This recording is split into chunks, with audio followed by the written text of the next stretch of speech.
Samsung Ultra series is the most expensive of the three phones across the S24 series. On the other hand, this year S24 Plus has a Quad HD Plus display like S24 Ultra. So which one is better? In this video, I'm going to test the battery life of both phones and compare their performance on day-to-day tasks in real life. I tested both phones for web browsing, social media consumption, light and heavy gaming, GPS tracking, and photography. I started the test by speed testing. And while you are watching it, I'll talk about the testing conditions and the experiment setup. You already know I'm Mo, and I'm a scientist in real life.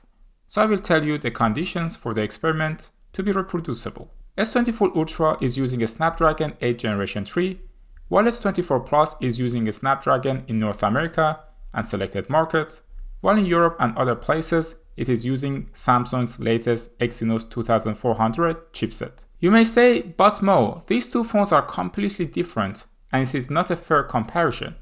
Yes, you are right, that we cannot compare Exynos to a Snapdragon using this test. But if we can control all other conditions, we can compare the battery life and performance. The result is useful for people who want to decide between buying S24 Plus or Ultra. Based on my previous test on Exynos, I hypothesized that the S24 Ultra is going to perform a bit better even though the S24 Ultra has a larger display. I should also mention that the S24 Ultra has a 100 mAh larger battery, but on the grand scale of things, it is not important. It is only 2% more capacity. To make the test fair, I put both phones on Quad HD Plus, the same applications, and the same setting across phones, including brightness level.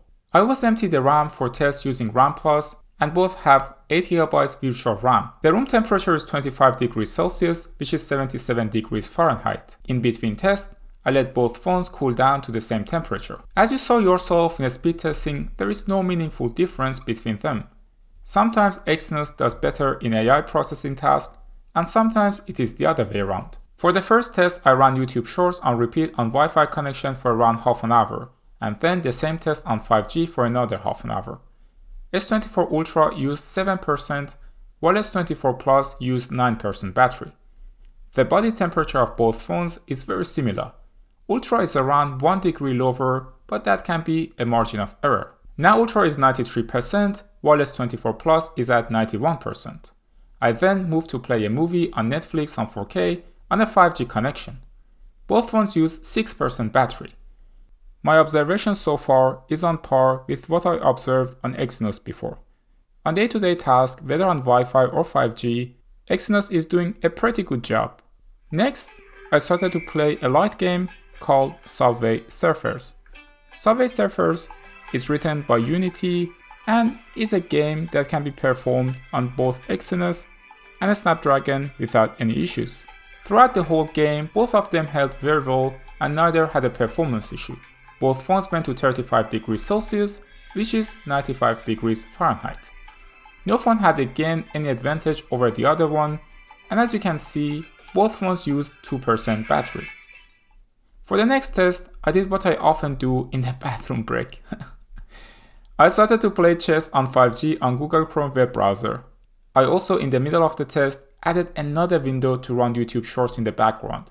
S24 Ultra did slightly better and used 1% less battery. Now Ultra is at 82%, while S24 Plus is at 79%. I also noticed it's a little bit easier to hold S24 Plus in one hand compared to the S24 Ultra. I then ran some benchmarks. I started by running a GeekBench CPU test. A Snapdragon 8 Generation 3 got a better score on both multi and single core performance. I also ran the full count benchmark, and a Snapdragon again got a better result. I don't want to fixate on the result of these benchmarks as I often get different values on Exynos, which is really weird. Then I moved to 3D Mark Extreme Stress Test to test the GPU. Exynos 2400 dropped the ball here and did not get a good score compared to the Snapdragon. It was also very laggy. Also, the S24 Plus is overheating and the phone dimmed the screen forcefully in the middle of the test. One thing to note is that the chipset of S24 Plus can get 3 to 4 degrees hotter and the cap in S24 Ultra is much lower.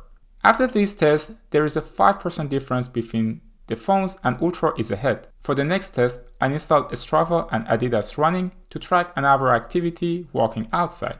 When I'm outside, I also plan to do some astrophotography using both phones. So I'm at the Stefan's Dome. I think this is the worst condition you can take a video. It's really loud, windy. Let's look at this. Absolutely crazy. Alright, I'm back and the test is finished. S24 Plus used 20% battery while S24 Ultra used only 15%. That's a huge difference. The test including an hour of GPS tracking walk and half an hour of photography while connected to a 5G network. The Ultra night photography was a head and shoulder above S24 Plus, especially in telephoto. I will do a through camera test of both phones and will publish the video soon. So don't forget to subscribe to not miss that video. One thing I noticed is that the white balance of the sky is actually better on S24 Plus. For the next test, I played a heavy game called Genshin Impact on 5G. I already know that S24 Plus is gonna struggle to play games on 5G due to Exynos. My last test showed that S24 Plus is not optimized on a 5G connection. Hopefully, this game will be solved with updates, but let's see.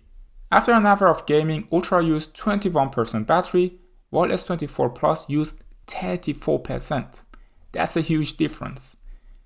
I should say I was very impressed by the performance of the Exynos 2400 though. It held the game very well performance-wise. But at the same time, I was disappointed with the final battery result. I checked the phone multiple times whether I actually did something wrong during the battery test. But that was not the case. I had in mind to test the cameras in the 4K video before we wrap up the test. So instead, I will just do a bunch of random things including taking a video while watching YouTube shorts on 5G connection. Now it is obvious that the S24 Ultra will win the battle. The only question is, by what margin? Honestly, I'm confused at this point. I knew Ultra was going to have a better battery, but I didn't expect such a big difference between these phones. But this also aligns with tests from GSM Arena, which showed that S24 Plus had less battery in active use compared to S23 Plus, despite a larger vapor chamber and a larger battery capacity. So obviously, it will have even less battery compared to S24 Ultra. It is also interesting to see that S24 Plus is draining much faster even though it is already below 5%. So some battery saving mode should have been in place in the background.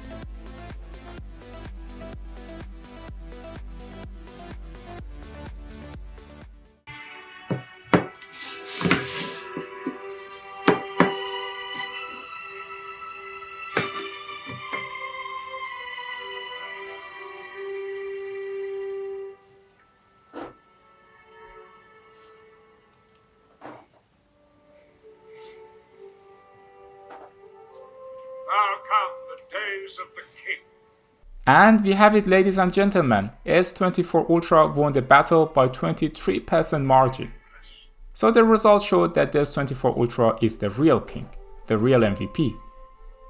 I will compare the cameras of these two phones next. Subscribe to not miss that video. Let me know in the comment sections what you think about this performance. Do you think if the test was fair, or I should have done something differently? I always read all the comments that you write and I learn a lot from you guys. Maybe you're also interested in seeing another epic battle between Galaxy phones. The video is popping up right now on the screen. Thanks for tuning into Tecmo, I highly appreciate it, and until the next one, bye!